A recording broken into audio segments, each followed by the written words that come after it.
नमस्कार। आज हम पढ़ने वाले हैं कक्षा 5वीं के प्रीवियस ईयर्स क्वेश्चन को, जो कि आज तीसरा वीडियो है। इसमें हम समझेंगे क्लास 5 की सभी जो प्रीवियस ईयर क्वेश्चन ईवीएस से पूछे जाते हैं, उससे सारे क्वेश्चन करेंगे। ठीक है, जो भी इसमें हम 15 क्वेश्चन करने वाले हैं। तो चलिए वीडियो को स्टार्ट करते हैं और देखते हैं कौन कौन सा क्वेश्चन है। ठीक है, तो इसमें जैसे पहला क्वेश्चन है कि गुजरात के सौराष्ट्र क्षेत्र में रंगोली यानी जमीन पर बनाई गई सजावट कलाकृति और कढ़ाई दोनों में किस प्रकार का डिजाइन अक्सर देखा जाता है। ठीक है, तो इसमें से ऑप्शन दिया गया है। पहला है चौका पूरन, दूसरा है नाग गुफन, तीसरा है मंदाना और चौथा है अरिपन। ठीक है, तो जो गुजरात के सौराष्ट्र क्षेत्र में रंगोली जो जमीन पर बनाई गई सजावट और कढ़ाई का डिजाइन हमको देखने को मिलता है, उसका नाम है नाग गुफन। ठीक है, आप एनसीईआरटी 5 क्लास में पढ़े होंगे। ठीक है, नाग गुफन एक नीचे बनाई जाती है रंगोली। ठीक है, गुजरात में। इसके बाद अगला हम देखते हैं। अगला है दूसरा क्वेश्चन कि एक बाघ रात में इंसानों की तुलना में कितने गुना बेहतर देख सकता है। यानी कि जो बाघ होता है वो इंसानों से कितना गुना बेहतर देख सकता है। ठीक है, इसमें ऑप्शन दिया है। पहला 5 गुना, दूसरा 6 गुना, तीसरा 8 गुना और चौथा 10 गुना। ठीक है, तो इसमें से जो राइट आंसर होगा वो है 6 गुना। यानी कि जो बाघ है वो इंसान से 6 गुना बेहतर रात में अच्छी तरीके से देख सकता है। ठीक है, अगला क्वेश्चन है तीसरा। तीसरा देखते हैं कि एक डॉक्टर ने मरीज को कुछ दवाएं दी और उसे गुड़, आंवला और अधिक हरे पत्तेदार सब्जियां खाने की सलाह दी। ठीक है, तो ये रोग अवश्य पीड़ित होगा, यानी ये रोगी अवश्य पीड़ित होगा। किस रोग से पीड़ित होगा? ठीक है, तो इसमें ऑप्शन दिया गया है। पहला है बुखार, दूसरा है टाइफाइड, तीसरा है मलेरिया और चौथा है एनीमिया। ठीक है, तो जो इसमें से इसका राइट आंसर होगा वो है एनीमिया। ठीक है, इसके बाद अगला चौथा क्वेश्चन है कि लौह तत्व यानी कि आयरन से प्रचुर खाद्य सामग्री का समूह कौन सा है। यानी कि जो आयरन हमसे मिलता है कौन कौन चीजें खाने से मिलता है। ठीक है, इसमें पहला ऑप्शन है आंवला, पालक, गुड़। ठीक है, दूसरा है आंवला, टमाटर, गुड़। ठीक है, इसके बाद तीसरा इसमें ऑप्शन है पालक, बंधा गोभी और टमाटर और चौथा है आंवला, बंधा गोभी, गुड़। ठीक है, तो इसमें से जो राइट आंसर होगा वो है पहला आंवला, पालक, गुड़। आंवला, पालक, गुड़ खाने से इसमें प्रचुर मात्रा में आयरन हमको मिलती है। ठीक है, आयरन कम से ही एनीमिया रोग होता है। ठीक है, इसके बाद अगला है पांचवा क्वेश्चन है चांगपा आदिवासी लोग जो पर्वतों पर रहते हैं वे बड़े शंकु की आकृति तंबू का उपयोग रहने के लिए करते हैं, जो उन्हें अत्यधिक ठंड से बचाते हैं। इन तंबुओं का डिजाइन है। ठीक है, इसमें ऑप्शन दिया गया है कि ये 1000 वर्ष से भी पुराना है, दूसरा है लगभग 8000 वर्ष से पुराना है, तीसरा है लगभग 3000 लगभग 100 वर्ष पुराना है तथा चौथा है अत्यधिक आधुनिक। ठीक है, तो इसमें से जो ऑप्शन है इसमें जो राइट आंसर है वो है 1000 वर्ष पुराना। ठीक है, जो चंपा आदिवासी जो जनजातियां हैं वो लद्दाख में रहती हैं, जो पश्मीना बकरियों को चराती हैं, वो उनका जो रहने का जो तंबू बना होता है, यानी कि शंकु आकार का जो तंबू बना होता है, वो 1000 पुराना डिजाइन है। ठीक है, इसके बाद अगला छठवां क्वेश्चन है कि निम्नलिखित में किस वर्ष भुज यानी गुजरात में भूकंप आया था जिनमें कम से कम हजारों लोग की मृत्यु हो गई। ठीक है, तो हमने ईवीएस क्लास 5वीं में भुज गुजरात से संबंधित चैप्टर को पढ़ा था। उसमें बताया गया था कि गुजरात में भूकंप आए थे। ठीक है, तो इसमें ऑप्शन दिया गया है। पहला है ऑप्शन 2000, दूसरा है 2001, तीसरा है 2002 और चौथा है 2004। ठीक है, तो इसमें से जो राइट आंसर होगा वो है 2001। ठीक है, भुज में गुजरात में भूकंप 2001 में आया था जिसमें काफी लोगों की मृत्यु हो गई थी। ठीक है, इसके बाद अगला है सातवां क्वेश्चन कि जैसलमेर के राजा घरसी ने 650 साल पहले लोगों को पानी के भंडार, संरक्षण और उपयोग में मदद करने के लिए घड़सीसर बनाया था। घड़सीसर क्या है? ठीक है, तो जो जैसलमेर के यानी कि राजस्थान के जो राजा घरसी थे, उन्होंने पानी को संरक्षण करने के लिए घड़सीसर बनाया था। वो घड़सीसर क्या है?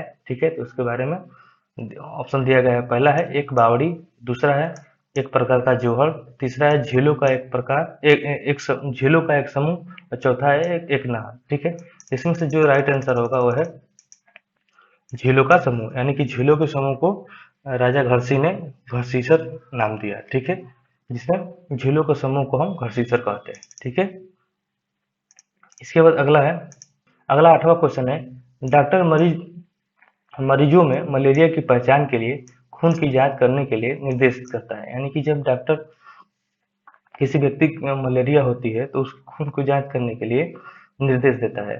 ठीक है, खून की जांच से क्या पता लगाता है? ठीक है, इसमें ऑप्शन दिया गया, पहला उसमें मादा मच्छर के अंडे की उपस्थिति को पता चलेगा, दूसरा उसमें उपस्थित जीवाणुओं को पता चलेगा, तीसरा है रक्त में हीमोग्लोबिन का स्तर का पता चलेगा।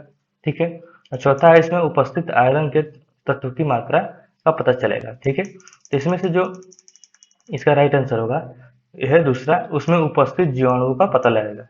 यानी कि जब मलेरिया होती है तो मलेरिया में जब खून की जांच होती है तो उसमें से जो हम खून की जांच कराते हैं तो उसमें जो मलेरिया के जो उपस्थित जीवाणु होते हैं उससे पता चलेगा कि इसको मलेरिया है कि नहीं। ठीक है, इसलिए डॉक्टर मरीजों को खून की जांच कराने के लिए सलाह देता है। ठीक है, इसके बाद अगला 9वां क्वेश्चन है, अलब्रूनी कौन था? ठीक है, अलब्रूनी कौन था? ठीक है, तो इसमें से ऑप्शन दिया गया, पहला है एक कुतुबशाही सुल्तान जिसने हमारे देश में लगभग 40 वर्ष तक राज किया। ठीक है, दूसरा है अफगानिस्तान का एक व्यापारी जो हमारे देश के सूक्ष्म फलों को बाजारों का अध्ययन करने आया था। ठीक है, तीसरा है उज्बेकिस्तान की यात्रा जिसमें एक पुस्तक लिखी जो हमारे देश के अतीत को जानने में सहायक सहायक है। ठीक है, और चौथा है एक यात्री जो भारतीय लोगों में संस्कृति का अध्ययन करने के लिए कश्मीर से कन्याकुमारी की यात्रा करता था। ठीक है, इसमें से जो राइट आंसर होगा वो है अलबरूनी उज्बेकिस्तान का एक यात्री था जिसने एक पुस्तक लिखी जो हमारे देश के अतीत की जानने में सहायता मिलती है। ठीक है, तो इसने हमारे देश की जो भी कृतियाँ थी उसने अपने पुस्तक में लिखा। ठीक है, जिससे जानने की हमें पुरानी बातों को जानने में हमें जानने में मदद मिलती है। ठीक है, इसके बाद 10वां क्वेश्चन है कि राजस्थान में अद्भुत वर्षा जल संरक्षण की प्रथा निम्नलिखित में से कौन सी है? ठीक है, जो राजस्थान में जो वर्षा का संरक्षण होता है उस प्रथा का नाम क्या है, जल संरक्षण का नाम क्या है? ठीक है, इसमें से पहला ऑप्शन दिया गया है गुल, दूसरा है कुल, तीसरा है बावड़ी और चौथा है नौला। ठीक है, तो इसमें से जो राइट आंसर होगा वो है बावड़ी। बावड़ी के द्वारा राजस्थान में जो वर्षा होती है उसके जल को संरक्षण किया जाता है। ठीक है, इसके बाद अगला है 11वां क्वेश्चन है, बछेंद्री पाल भारत की पहली और संसार की 5वीं ऐसी महिला बन गई जिन्होंने एवरेस्ट पर कदम रखा। वह भारत के किस राज्य से आती है? यानी कि बछेंद्री पाल जो भारत की पहली एवरेस्ट पर चढ़ने वाली महिला और 5वीं विश्व में चढ़ने वाली महिला बनी, वो कहाँ के रहने वाली है भारत में? ठीक है, तो इसमें ऑप्शन दिया गया, पहला है सिक्किम, दूसरा है अरुणाचल प्रदेश, तीसरा है उत्तराखंड, चौथा है हिमाचल प्रदेश।